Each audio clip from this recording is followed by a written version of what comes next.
Imagina caminhar acorrentada por umas ruas de pedra numa cidade super antiga. Tem uma multidão em volta gritando, sabe? Aplaudindo e celebrando muito. Uhum. O caos total. Isso. Mas o detalhe bizarro é que esses aplausos não são para quem tá ali acorrentado. A pessoa ali é, na verdade, um prisioneiro de guerra, marchando direto para o que deveria ser o fim da vida dela. É a marcha da morte, né? Exato. E aí imagina essa mesma pessoa pegando um pedaço de pergaminho e escrevendo uma carta para os amigos dizendo, tipo, este é o meu maior triunfo. Para nossa mentalidade moderna, que é super focada em sucesso e em ser invulnerável, isso soa como loucura total. Soa como insanidade absoluta. É o tipo de cenário que meio que força a mente humana a entrar em curto-circuito, eu diria. Nossa, com certeza. Nós fomos condicionados por séculos de cultura a associar a ideia de vitória como domínio, sabe? Força bruta, ausência de fracasso. O famoso pódio. Exatamente. Um pódio, uma medalha de ouro, uma conta bancária inabalável. Então tem um homem derrotado fisicamente, declarando vitória total. Bom, isso exige que a gente repense todo o nosso vocabulário sobre o que realmente significa ter poder. E essa é exatamente a nossa missão na exploração de hoje. Sejam bem-vindos a mais uma análise profunda. É muito bom estar aqui de novo. Obrigada. Nós vamos mergulhar num documento extremamente denso e provocativo que é focado na segunda carta aos Coríntios, intitulado 2 Coríntios, os falsificadores da palavra de Deus diluem a cruz. Um título forte, aliás. Muito forte. E o nosso objetivo não é só ler a história de um apóstolo antigo, mas dissecar a mecânica por trás do maior paradoxo do cristianismo primitivo. Que é essa ideia de que a fraqueza humana não é uma barreira. Isso, de que a fraqueza humana não é uma barreira para a força divina, mas sim o palco exato onde ela opera. E o material que a gente tem sobre a mesa hoje exige muita atenção. O cenário que nos cerca aqui, com essas prateleiras lotadas de história, mapas do Mediterrâneo Antigo e cópias de manuscritos gregos, ilustra bem o nível de profundidade que a gente vai encarar. Nem me fale. Porque o texto de Paulo, olha, não é um manual de autoajuda. É um tratado de desconstrução do ego. Bom, e para quem acompanha a gente, ok, vamos desempacotar isso tudo. Convido todo mundo a deixar de lado aquela ideia de que vitória significa não ter problema nenhum, sabe? A famosa vida perfeita do Instagram. Exatamente. Vamos tentar entender o que realmente significa estar em Cristo. E para começar a entender essa desconstrução, tem o termo geográfico, ou melhor, existencial, que o documento levanta logo de cara, várias vezes. Sim, a repetição é bem intencional. Eu vi que a expressão em Cristo aparece umas 11 vezes só nessa carta. Mas o texto argumenta que a maioria das pessoas lê isso de uma forma super superficial, como se fosse só um sentimento inspiracional, né? É o que mais acontece. Infelizmente. As pessoas leem como boas vibrações. Pois é. Então, qual é a mecânica real por trás dessa expressão no idioma original grego? Bom, a mecânica está escondida nas preposições. E isso altera absolutamente tudo. Sério? Só a preposição? Só a preposição. No grego antigo, quando Paulo discute a relação entre a humanidade e o divino, ele alterna entre duas preposições fundamentais. Quando ele usa dia, que a gente traduz como por meio de, a função é de instrumentalidade. Ok, instrumentalidade, tipo usar uma ferramenta. Exato.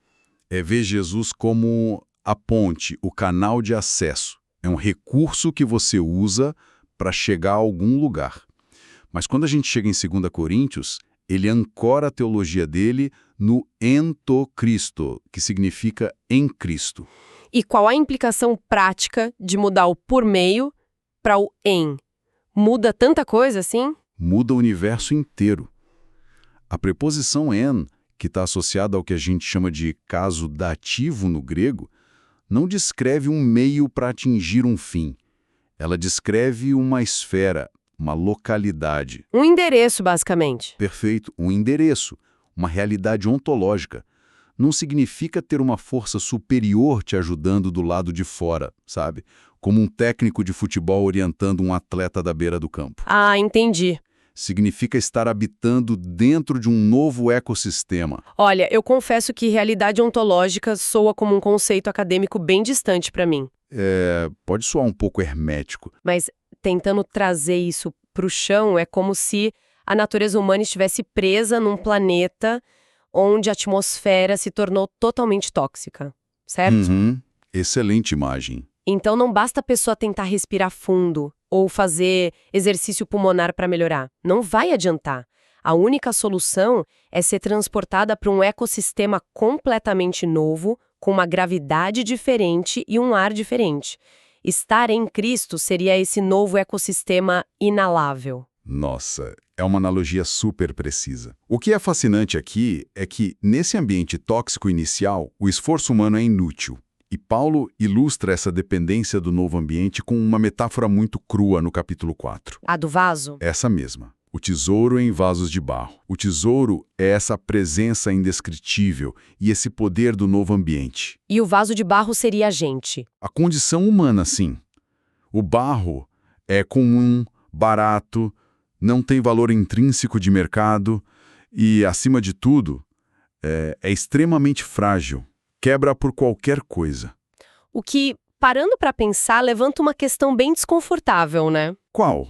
Bom, se a intenção era proteger algo tão valioso quanto esse tal tesouro, por que não colocar isso num cofre de ferro ou de titânio? Por que Deus escolheria intencionalmente uma embalagem que quebra com tanta facilidade? Essa é a grande sacada. Ele faz isso por causa da clareza da autoria. Como assim? Pensa comigo. Se o poder divino operasse através de pessoas invulneráveis, sabe, bilionários, gente fisicamente perfeita, pessoas que nunca falham ou choram. O mundo olharia para elas e diria: nossa, que ser humano extraordinário, que cara talentoso. Exatamente. A glória seria roubada pela embalagem. O cofre de titânio levaria o crédito pelo tesouro. Faz todo sentido. Todo mundo que a força não vem do homem, mas sim do tesouro que está guardado lá dentro. Olha, eu entendo a teoria perfeitamente, mas eu tenho muita dificuldade em conciliar isso com a prática biográfica do próprio Paulo. É difícil de engolir, eu sei. Porque, olhando para os registros históricos que a gente tem, o homem apanhou muito. Foi açoitado múltiplas vezes, apedrejado e largado para morrer. Sofreu naufrágios, passou fome, frio. A lista de sofrimentos dele é assustadora. E aí, afirmar, no meio dessa tragédia toda, que ele está sendo conduzido em triunfo, como a gente lê lá no capítulo 2, sinceramente soa como um mecanismo de defesa psicológico. Uma negação da realidade. Como é que isso não é apenas uma positividade tóxica ou até um delírio do cara para conseguir suportar a dor? Pareceria mesmo um delírio se Paulo achasse que ele era o protagonista da história. Mas ele não acha. Não. Se ele fosse o general do exército, aquele sofrimento todo significaria uma derrota clara. Mas a genialidade da metáfora dele, em 2 Coríntios 2,14, está no evento histórico para o qual ele aponta. O Triunfus Romano. O desfile. Isso. O maior e mais cobiçado desfile de vitória do mundo antigo. Era uma honra concedida só para os generais que expandiam o império de um jeito espetacular. E nesse desfile, o general entrava em Roma numa carruagem pomposa, certo, exibindo os tesouros que o roubou e os prisioneiros. Onde o Paulo se coloca nessa imagem toda? Ele se coloca de forma chocante exatamente na posição dos prisioneiros de guerra. Espera aí, na posição dos cativos? Dos cativos que marchavam arrastando correntes atrás da carruagem do general. A vitória é constante, Paulo escreve, que Deus sempre nos conduz em triunfo, porque o triunfo não tem nada a ver com o bem-estar físico do prisioneiro. A vitória é do general, não dele. Perfeito. Depende inteiramente da invencibilidade do general, que na visão dele é o Cristo ressurreto. Paulo celebra porque o ego dele, aquela antiga ambição farisaica de ser o grande general da própria vida, foi derrotada, foi capturada. Caramba, isso muda completamente a perspectiva. Ele não está celebrando o sofrimento em si de um jeito masoquista. Não, de jeito nenhum. Ele está celebrando o fato de que a rebelião dele contra o divino foi esmagada e agora ele é um prisioneiro da graça. digamos assim. Ele desistiu de tentar lutar contra o general. Exatamente isso. Ele largou as armas. E tem um detalhe sensorial nesse desfile romano que o documento das nossas fontes destrincha com uma habilidade muito legal. Qual detalhe? Durante essa marcha nas ruas de Roma, os sacerdotes queimavam quantidades massivas de incenso. O ar da cidade ficava denso com aquele aroma doce. Ah, e Paulo menciona esse cheiro na carta, né? Ele fala sobre ser o bom perfume. Isso. Mas a recepção desse aroma pelas pessoas é perturbadora. Por quê? Porque o desfile caminhava em direção ao Capitólio romano. Então, para os cidadãos romanos e para as tropas do general, aquele cheiro de incenso era a prova viva de que o império tinha vencido. Era cheiro de festa, né? Cheiro de vida, de festa, de segurança e de lucro. Mas, para os prisioneiros inimigos que estavam marchando ali, sabendo que seriam executados no final do trajeto, aquele mesmíssimo cheiro era o aroma do corredor da morte. Nossa, o mesmíssimo estímulo externo, provocando duas realidades internas completamente opostas, dependendo de quem sente. Exato. Paulo aplica isso diretamente à mensagem do Evangelho e à própria vida de fraqueza dele.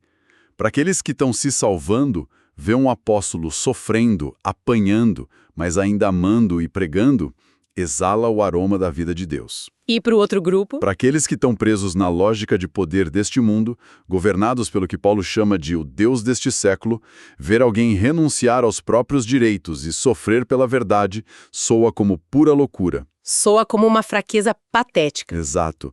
Exala cheiro de morte. O que nos traz de volta direto para a imagem do vaso de barro.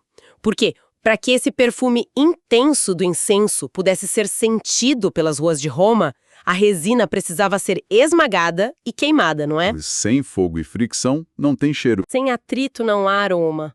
O sofrimento de Paulo, os apedrejamentos, as prisões, tudo isso seria a quebra literal do vaso de barro dele, permitindo que a essência de Cristo vazasse pelas rachaduras. É a síntese perfeita da mecânica do sofrimento cristão segundo a teologia dele. Mas olha só, há um elo perdido enorme nessa cadeia lógica para mim. Qual?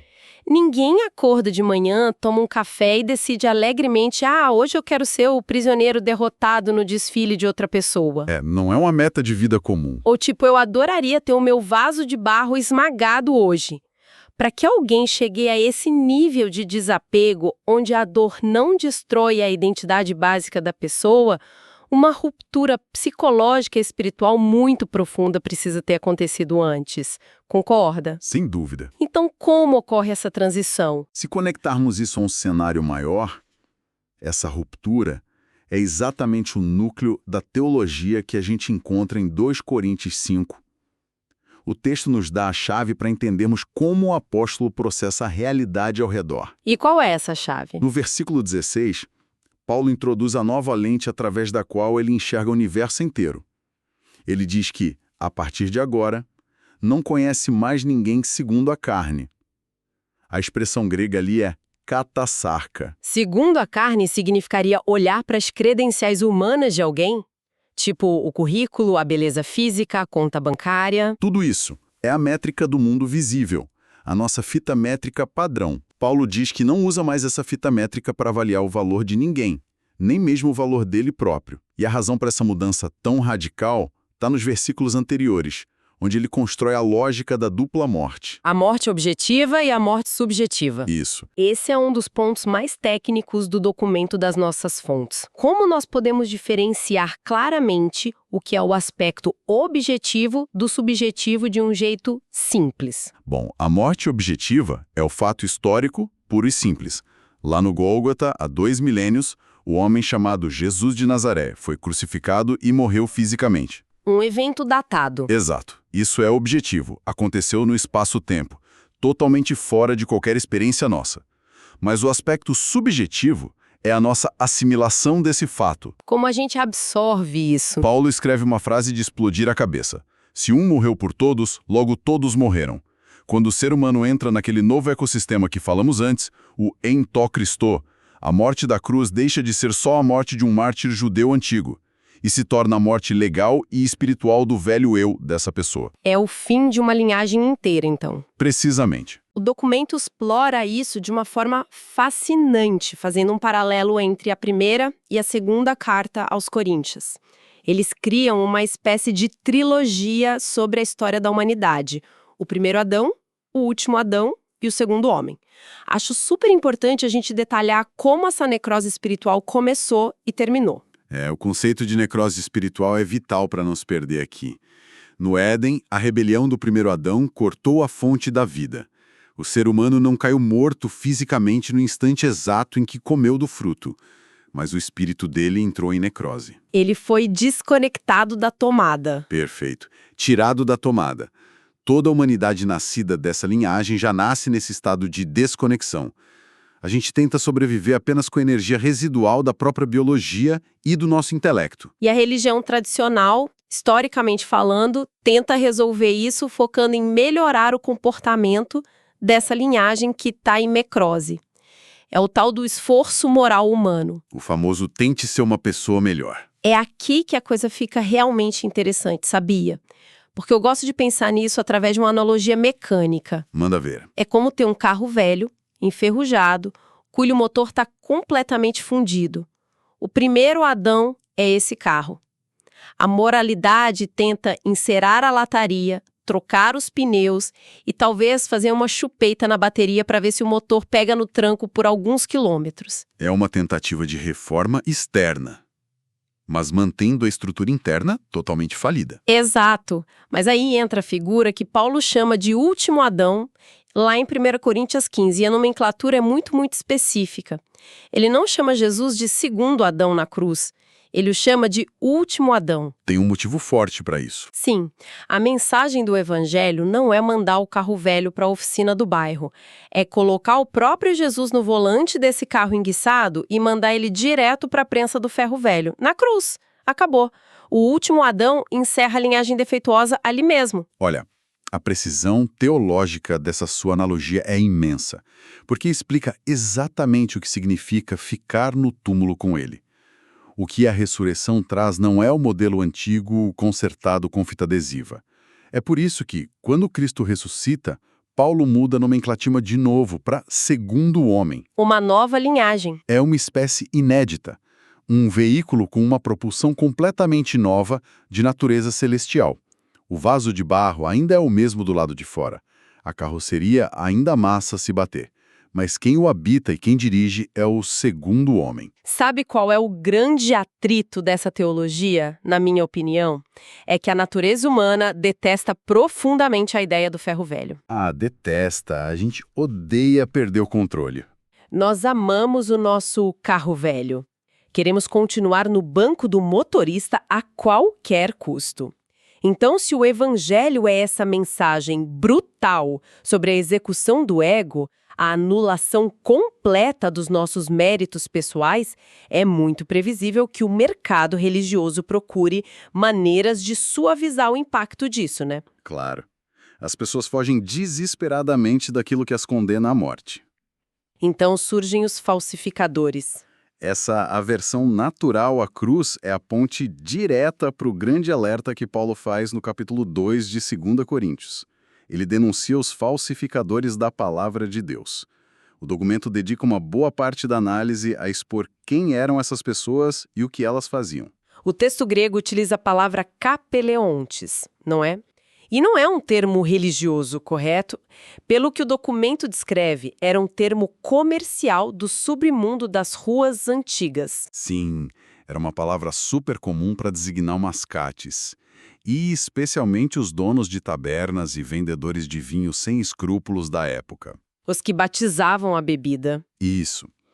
Na antiguidade, a fraude mais lucrativa no mercado de bebidas era pegar um vinho de excelente qualidade, bem encorpado, e diluir ele com muita água. O comerciante dobrava o volume do produto que tinha para vender e aumentava a margem de lucro dele absurdamente. E a maioria dos clientes menos sofisticados mal percebia a diferença na cor. Só que o efeito da bebida ia embora. Exato. O poder da bebida, a essência dela que alegrava o coração, que é o que o vinho deveria fazer, era completamente destruída pela água. Então Paulo pega essa fraude da taberna da esquina e aplica aos líderes espirituais e aos mestres que estavam chegando na cidade de Corinto. Uma afronta e tanto. Mas como se dilui a teologia na prática? Quais são as gotas de água que eles misturam no vinho do evangelho para aumentar o lucro, seja esse lucro fama, dinheiro ou só influência sobre a galera? A água que eles adicionam é a sabedoria humana, a conveniência e principalmente a autopreservação do ego. A mensagem genuína do último Adão diz o seguinte: o seu ego está corrompido e a única cura para ele é a cruz, é a execução. Mas isso ofende demais. Ninguém quer ouvir isso num domingo de manhã. Isso espanta as multidões. Então os capileontes diluem o discurso. Eles mantêm o vocabulário cristão, falam sobre Jesus o tempo todo, falam sobre o sangue, mas removem a exigência da cruz.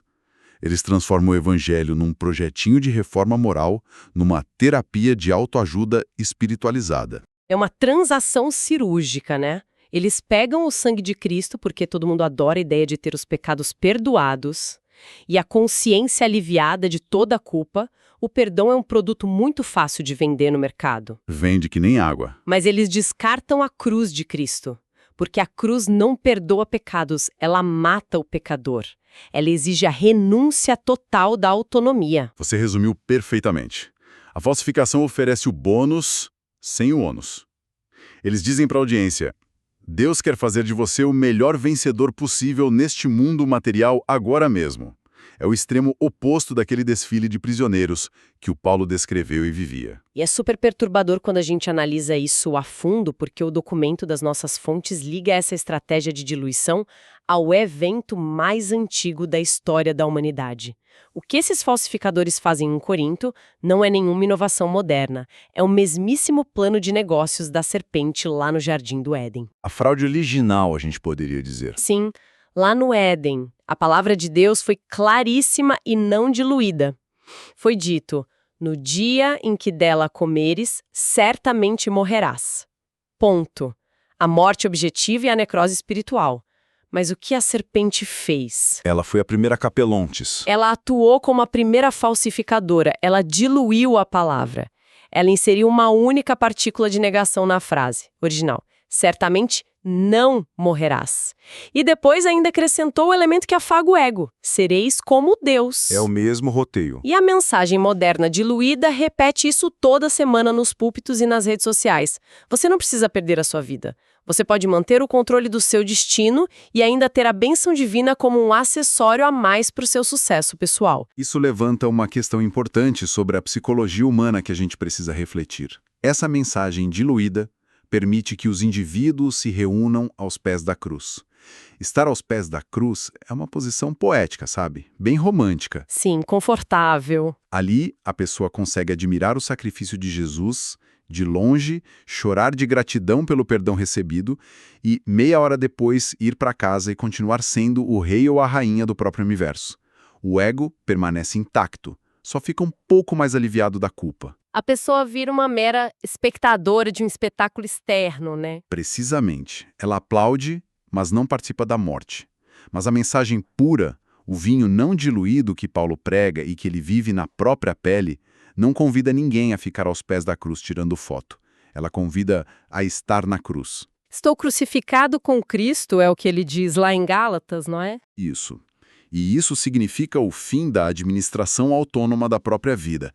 Significa reconhecer de verdade que o primeiro Adão foi levado para o ferro velho e agora o segundo homem dita todas as regras do ecossistema.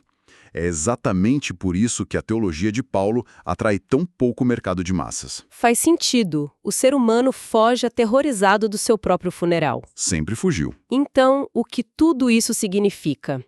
Chegamos ao ponto onde toda essa teoria deságua na realidade de quem nos acompanha.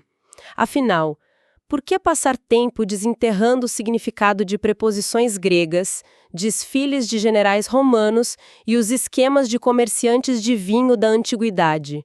O que isso muda na prática hoje? Muda a forma como encaramos o nosso fracasso. Exato! A conclusão que emerge desse texto de forma cristalina é que a verdadeira liberdade existencial não está nessa busca exaustiva por se tornar inquebrável, Pelo contrário, a busca pela invulnerabilidade é a prisão moderna por excelência. Com certeza. A sociedade de hoje exige que a gente demonstre sucesso ininterrupto o tempo inteiro. Exige que escondamos qualquer rachador emocional ou fraqueza física debaixo de um filtro perfeito nas redes sociais. Carregar o peso de ser o próprio general, responsável por manter uma marcha de vitórias fabricadas todos os dias, é esmagador para a mente. É a receita garantida para o colapso nervoso da nossa geração. É o que a gente mais vê por aí, né? Burnout, depressão, ansiedade severa. E a resposta que 2 Coríntios nos dá é o antídoto mais contraintuitivo possível. Significa abraçar uma rendição tripla. Vamos recapitular isso. Primeiro, admitir que a nossa essência natural, por conta própria, está em necrose. Está falida e não dá para consertar com band-aid. Segundo, aceitar que ao entrar nesse novo ecossistema de Cristo, o nosso velho instinto de controle foi executado lá na cruz do Gólgota. Então, a gente não precisa mais tentar consertá-lo todo dia.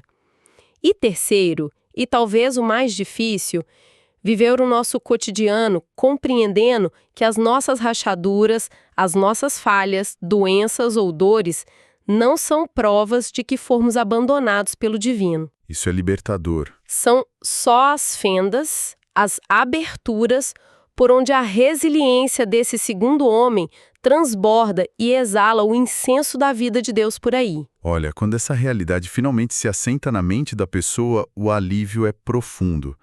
Perde-se completamente aquele pavor de falhar e de parecer fraco perante as outras pessoas. O vaso é de barro. Ponto final. E tá tudo bem que ele seja de barro. O foco não tem que ser a embalagem que a gente apresenta para o mundo. É o tesouro que habita nela. A força divina, o Criador do universo, se manifesta não apesar da nossa fraqueza, mas precisamente por causa e através da nossa fraqueza. E isso me deixa com um pensamento final para pairar sobre a nossa mente ao fim dessa exploração toda.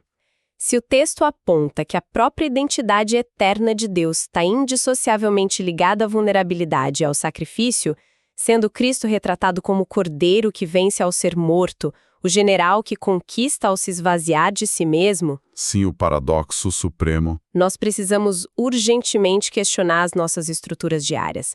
Como é que nós, que estamos aqui imersos em corporações de metas infinitas, no jogo de poder da política e nas dinâmicas sociais modernas, ousamos definir termos como liderança, sucesso e poder quase exclusivamente como a capacidade de dominar o outro? lucrar mais que o concorrente parece inatingível, né? Exato. Se a glória máxima do cosmos exige a quebra do vaso e a morte total do ego controlador, que tipo de império as nossas ambições modernas por controle absoluto estão realmente construindo? É algo para se analisar com muito, muito cuidado. Fica a reflexão para quem está com a gente. Um encerramento perfeito para uma análise densa. É uma mudança de paradigma que dura uma vida inteira. Com certeza. Obrigada a todos que mergulharam com a gente hoje e até a próxima exploração.